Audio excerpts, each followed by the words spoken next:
Buen día, esto es CINEL 6995 Special Topics on Electrical Engineering, Hardware Architectures for Deep Learning. Este es el recitation número 1 y vamos a hablar sobre la arquitectura básica de un computador. El modelo von Neumann fue propuesto por John von Neumann en 1945 y es la base de casi todas las computadoras modernas. Es un modelo que define cómo las computadoras procesan información y estructuran su arquitectura interna. Está compuesto por tres bloques esenciales, los cuales son la memoria principal, la cual almacena los programas y datos necesarios para su ejecución, la unidad central de procesamiento o CPU, la cual es responsable de acceder a la memoria, procesar las instrucciones y realizar los cálculos, y los dispositivos de entrada y salida, que permiten la comunicación entre la computadora y el mundo exterior. Una computadora de programa almacenado se basa en la idea de expresar un programa como una secuencia de instrucciones codificadas, donde las instrucciones están escritas en un formato que pueda ser entendido y ejecutado por la CPU. La memoria principal almacena tanto los datos como las instrucciones del programa y la CPU recupera, interpreta y ejecuta. En el diagrama podemos observar que cada instrucción tiene un formato que indica la operación, en este caso es OP, y los registros involucrados que es RD, RS y RT. Y este número hexadecimal que representa una dirección específica de memoria donde puede estar un dato o una instrucción. Ya sabemos que esta arquitectura está compuesta por una CPU y una memoria principal, sin embargo puede surgir la pregunta de cómo hace la CPU para distinguir entre las instrucciones y los datos. Vamos a observar cómo funciona una computadora basada en esta arquitectura. La memoria principal almacena instrucciones y datos utilizados por el programa y sirve como puente entre la unidad de control y el datapad. En el caso del datapad, este contiene los registros donde se van a guardar los valores temporales, la ALU, multiplexores y buses para mover datos entre los registros y la ALU. Y por otro lado, la unidad de control obtiene del program counter la dirección de la instrucción a ejecutar, la decodifica y genera señales de control para ejecutar las operaciones en el datapad que ejecuta la operación y almacena el resultado. Instrucciones. Las instrucciones son una unidad fundamental de trabajo que nos indican qué operación realizar y con qué datos. Esta se divide en tres partes principales que son el opcode, que es la operación, operands, que son los datos de entrada, y destination, que es el destino o el resultado. En la arquitectura von Neumann las instrucciones se ejecutan una tras otra, excepto cuando hay un salto. Y el program counter es quien gestiona la dirección de la instrucción actual y la siguiente. Esta diapositiva muestra cómo podemos interpretar una instrucción de 32 bits en el conjunto de instrucciones RISC, específicamente para una instrucción ALU. En RISC-V las instrucciones están codificadas en 32 bits con diferentes campos etiquetados como se muestra en la imagen, donde opcode, que son los bits del 0 al 6, definen la operación principal, RD indica el registro destino donde se almacenará el resultado, FUN3 proporciona información adicional sobre el tipo de operación, RS1 indica el registro fuente 1, RS2 el registro fuente 2, FUN7 especifica detalles adicionales sobre la operación. En este caso, opcode indica una instrucción de tipo R, FUN3 indica que es una suma o add, FUN7 confirma que la operación es una suma, RD representa el registro destino que es X3, RS1 indica el primer registro fuente que es X2 y RS2 indica el segundo registro fuente que es X1. Y la notación en ensamblador sería la que se muestra aquí en esta parte de la diapositiva. Existen dos tipos de instrucciones principales en la ALU. La primera son las instrucciones OP o con registros, las cuales se operan sobre tres registros con los campos ALUFUNC, que indica el tipo de operación, RD, registro destino, y RS1 y RS2, que son los registros fuentes. Y el otro tipo de instrucción es el OPIMM, que son con valores inmediatos. Y en lugar de usar dos registros fuentes, estas instrucciones usan un registro y un valor inmediato. Los campos son ALUFUN, que es el tipo de operación, RD, que es el registro destino, RS1 es el registro fuente, y aquí digamos que cambia en comparación con el anterior, que tenemos IMML, que es el valor inmediato que se usa en este tipo de instrucciones.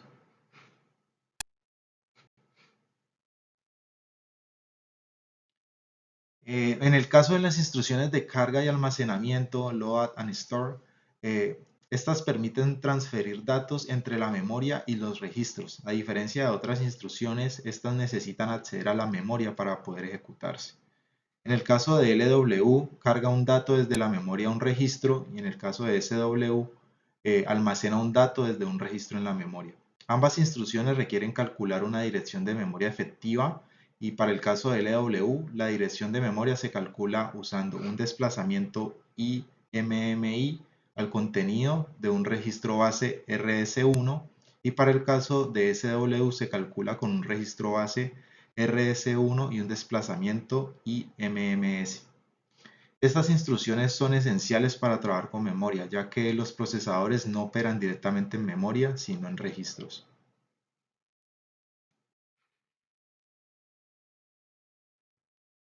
Las instrucciones de salto condicional o branch se utilizan para cambiar el flujo de ejecución de un programa. Estas instrucciones comparan dos registros, y dependiendo del resultado, la ejecución del programa salta a una nueva dirección o continúa en orden secuencial. Básicamente, si la condición se cumple, el contador del programa o program counter se actualiza con una nueva dirección calculada como PC más IMMB, como lo podemos observar en esta parte. Si la condición no se cumple, la ejecución sigue normalmente con PC más 4. Estas instrucciones pertenecen a la categoría branch y se caracterizan por tener los campos de brfun, que define la condición del salto, rs1 y rs2, los registros a comparar, e IMMB, que es el valor inmediato para calcular la nueva dirección de salto. Y pues podemos ver los tipos de comparaciones que podemos tener pues para este caso.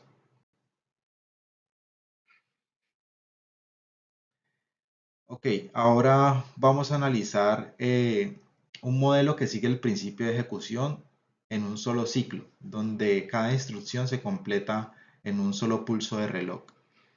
El procesador RISC-V ejecuta diferentes tipos de instrucciones organizados en tres categorías principales. La primera son las instrucciones de ALU, que realizan operaciones aritméticas y lógicas. La segunda son las instrucciones de carga y almacenamiento, que mueven datos entre la memoria y los registros. Y la tercera son las instrucciones de salto y bifurcación, que cambian el flujo del programa según las condiciones. La primera etapa en la ejecución de una instrucción es la búsqueda de la instrucción o fetch instruction, y en esta fase el contador del programa o program counter contiene la dirección de la próxima instrucción a ejecutar. El valor de PC se usa para acceder a la memoria de instrucciones, y la memoria devuelve la instrucción almacenada en esa dirección. La segunda etapa es decode instruction, y en esta fase la instrucción obtenida es interpretada para determinar su tipo y operando. En este caso tenemos RS1 y RS2, que son los registros fuentes que serán utilizados en la operación, y decode-ins, que representa la instrucción decodificada. Dependiendo del tipo de instrucción se determinan los registros a leer, el tipo de operación, ya sea aritmética, lógica, de carga o almacenamiento, de salto, etc., y posibles valores inmediatos o direcciones de memoria.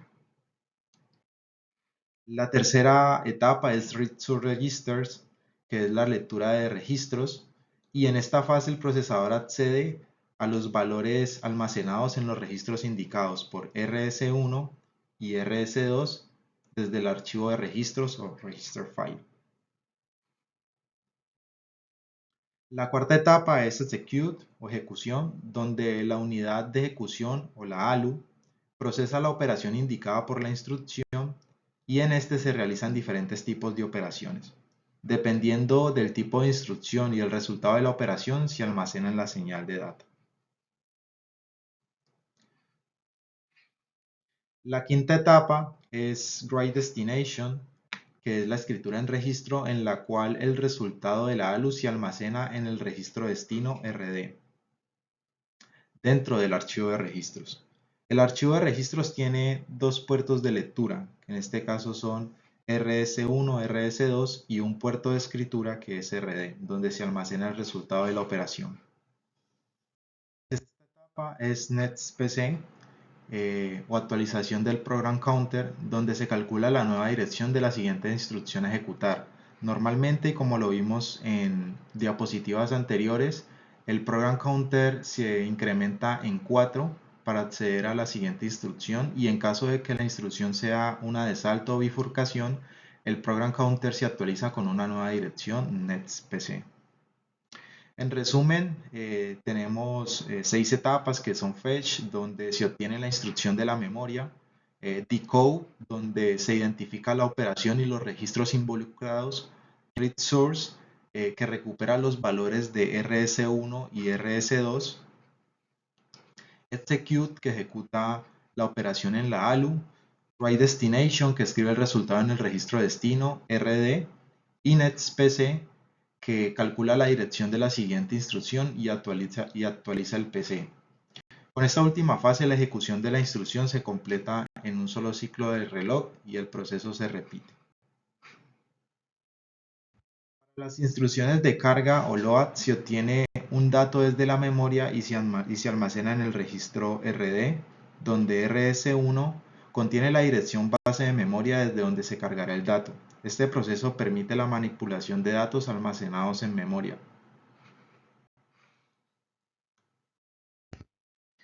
Ahora se introduce una memoria separada para instrucciones y datos. En este caso, execute lo que hace es calcular la dirección de la memoria ADDR. Y en data memory, ¿qué sucede? Para una carga LD, se lee un dato desde la memoria con mem ADDR y se almacena en RD. Y para una de almacenamiento, se escribe el valor de RS2 en la memoria WRData. Write destination, en una carga de caso de LD, el dato leído desde la memoria se escribe en el registro RD y netspc se actualiza con el program counter. ¿Cuáles son los beneficios de separar la memoria de instrucciones y datos? Pues es para evitar conflictos entre el acceso a datos e instrucciones en la misma memoria, lo cual permite paralelismo y mejora el rendimiento en comparación con un enfoque de memoria unificada. Del procesador, aquí tenemos una ecuación que describe el desempeño de un procesador en términos de instrucciones por programa, ciclos por ejecución y tiempo por ciclo. Es decir, que optimizar cualquiera de estos factores puede mejorar el rendimiento de un programa. Aquí se tiene una comparación de 3 formas de implementar una operación de multiplicación de matrices. En el caso de A tenemos una implementación de referencia en código C sin optimización, y tenemos B sin vectorización, que es código ensamblador y tradicional, y en C tenemos instrucciones vectorizadas, que es código ensamblado optimizado con instrucciones vectorizadas para paralelismo. Y podemos observar cómo el uso de esta última reduce significativamente el número de instrucciones necesarias para la misma tarea, pasando de 273 a solo 4. El rendimiento del procesador puede mejorarse atacando cualquiera de estos 3 factores, como lo vimos anteriormente, donde el diseño del conjunto de instrucciones, la microarquitectura y la tecnología de fabricación juegan un papel clave en este caso. Aquí podemos observar el rendimiento de un procesador de un solo ciclo. Un procesador de un solo ciclo ejecuta cada instrucción en un solo ciclo del reloj, o IPC igual a 1. Sin embargo, este enfoque tiene desventajas en términos de tiempo de ciclo de reloj, T-clock, ya que la ecuación en rojo muestra que el tiempo de ciclo de reloj, o T-clock, es la suma de los tiempos de cada etapa, por lo cual es muy lento. El pipeline es mejorar el rendimiento del procesador dividiendo el camino de datos en múltiples etapas. Cada instrucción se ejecuta en varias etapas, lo que permite que múltiples instrucciones se procesen de manera simultánea, lo cual resulta en una reducción en el tiempo del ciclo del reloj, permitiendo una mayor velocidad de ejecución. El pipeline permite pues ejecutar varias instrucciones en paralelo, mejora significativamente el rendimiento, las instrucciones se dividen en etapas, lo cual reduce el tiempo del ciclo del reloj, que ahora está limitado solo por la etapa más lenta en lugar de la suma de todas las etapas, como lo podemos observar en esta última ecuación. Aquí podemos observar cómo un procesador sin pipeline ejecuta instrucciones, ejecutando una instrucción a la vez, por lo que cada instrucción tarda varios ciclos en completarse, lo cual limita su rendimiento. Y en este caso, pues es la suma de todas. En ejecución pipeline vamos a ver cómo un procesador con pipeline mejora la ejecución en comparación con un procesador sin pipeline.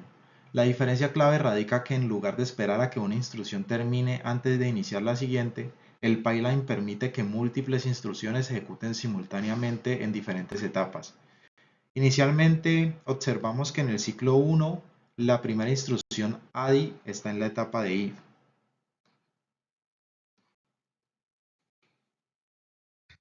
Ciclo 2, la segunda instrucción, que es LW, comienza en if, mientras que ADI se encuentra en la etapa DEC.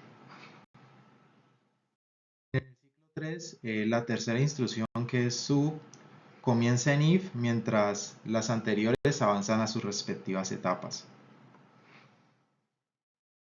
Y esto continúa así hasta que todas las instrucciones entren en proceso de manera simultánea.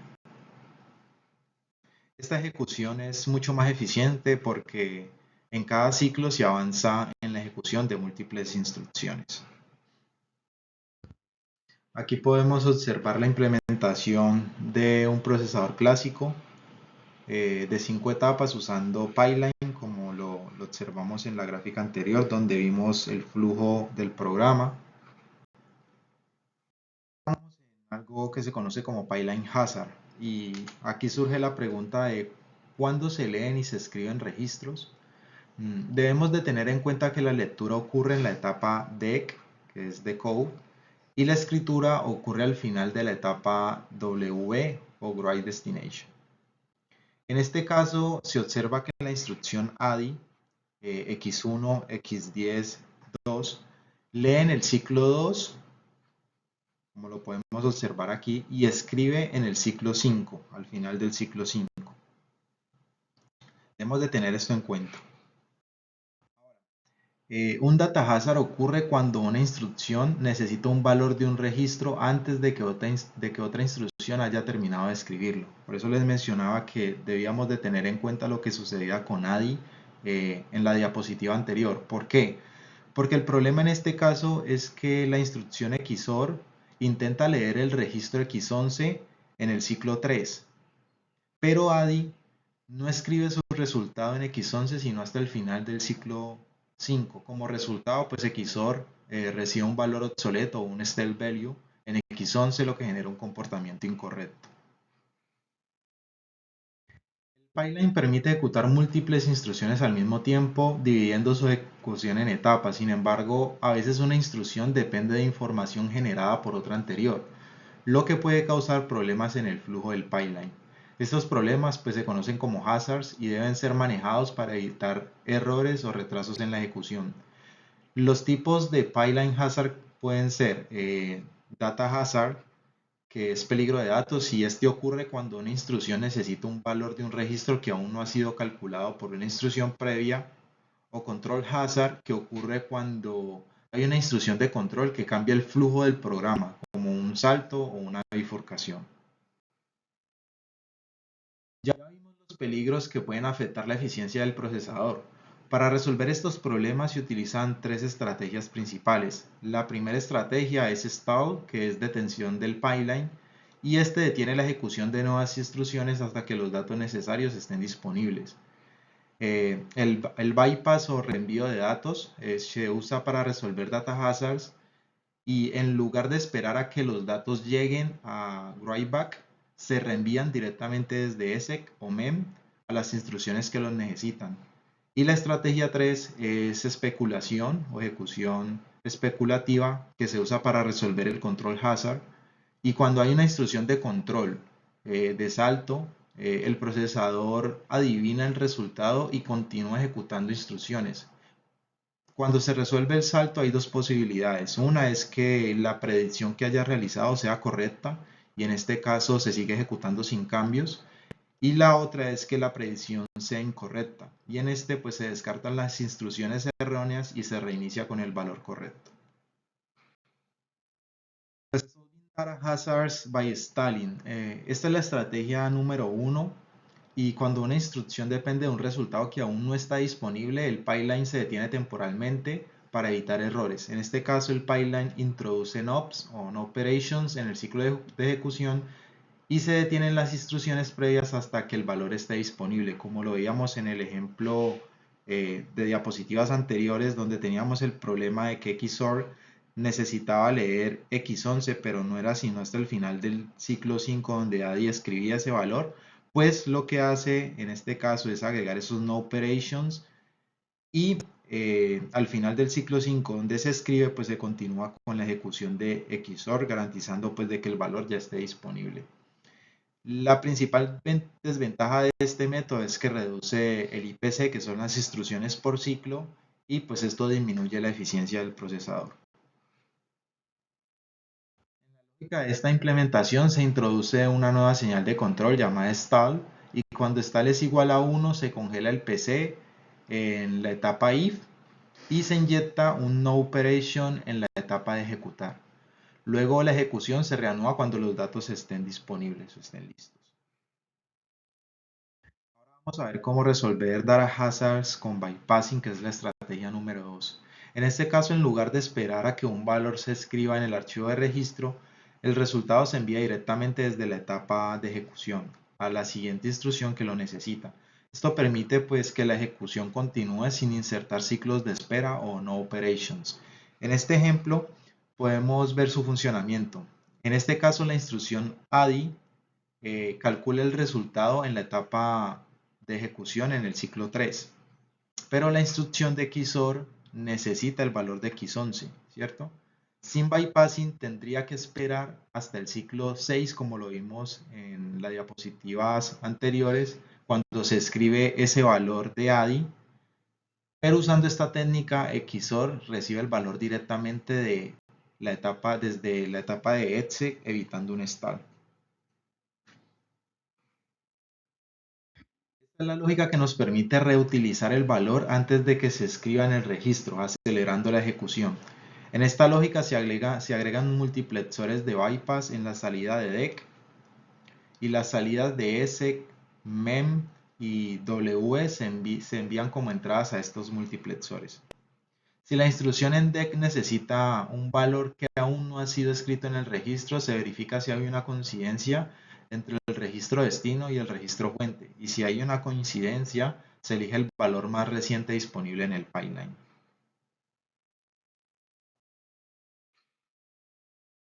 Resolviendo control hazards con especulación.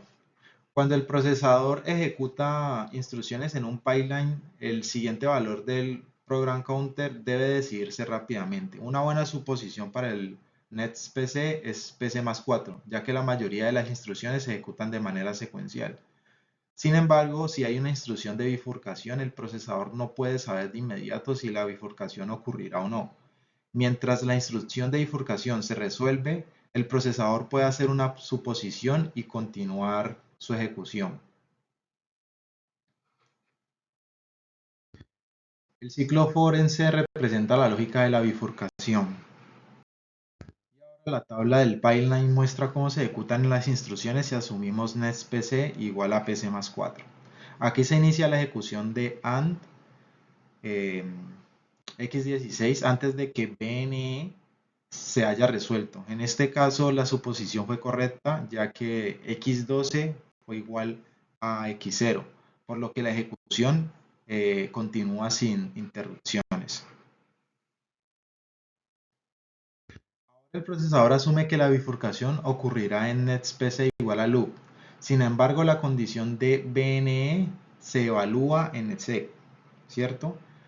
Lo que significa que no se sabe con certeza hasta que llegue a esa etapa. En este caso, la predicción fue incorrecta, por lo que se debe descartar y se introducen no operations en las instrucciones AND y XOR que se ejecutaron prematuramente y se reinicia.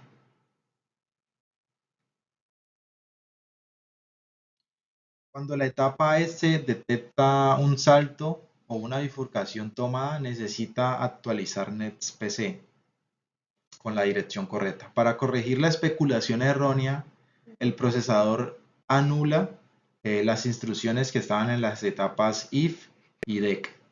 La anulación implica escribir no operation en los registros del pipeline entre if dec y dec y exec, descartando las instrucciones mal especuladas. Finalmente, se carga la dirección correcta del salto o la bifurcación en el PC registro, en el registro PC.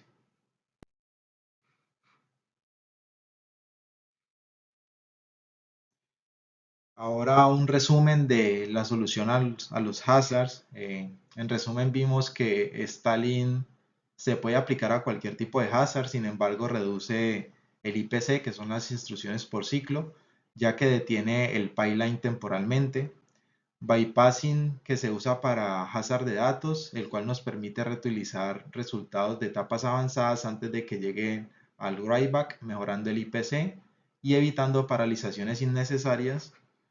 Y especulación, que se aplica a hazard control, que son bifurcaciones y saltos, y en este se puede mejorar el IPC si las predicciones son correctas. De lo contrario, si la predicción es incorrecta, se desperdician ciclos y se deben anular esas instrucciones.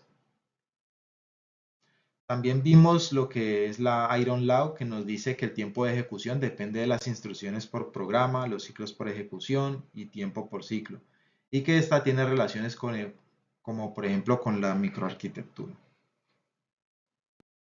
Finalmente vimos los estados del procesador, incluyendo memoria y registros, el conjunto de instrucciones, una implementación básica en una arquitectura de un solo ciclo y cómo el pipeline mejora el rendimiento, pero pues introduce hazards y sus respectivas soluciones a estos problemas. Aquí finalizamos este recitation. Muchas gracias por su atención. Que estén bien.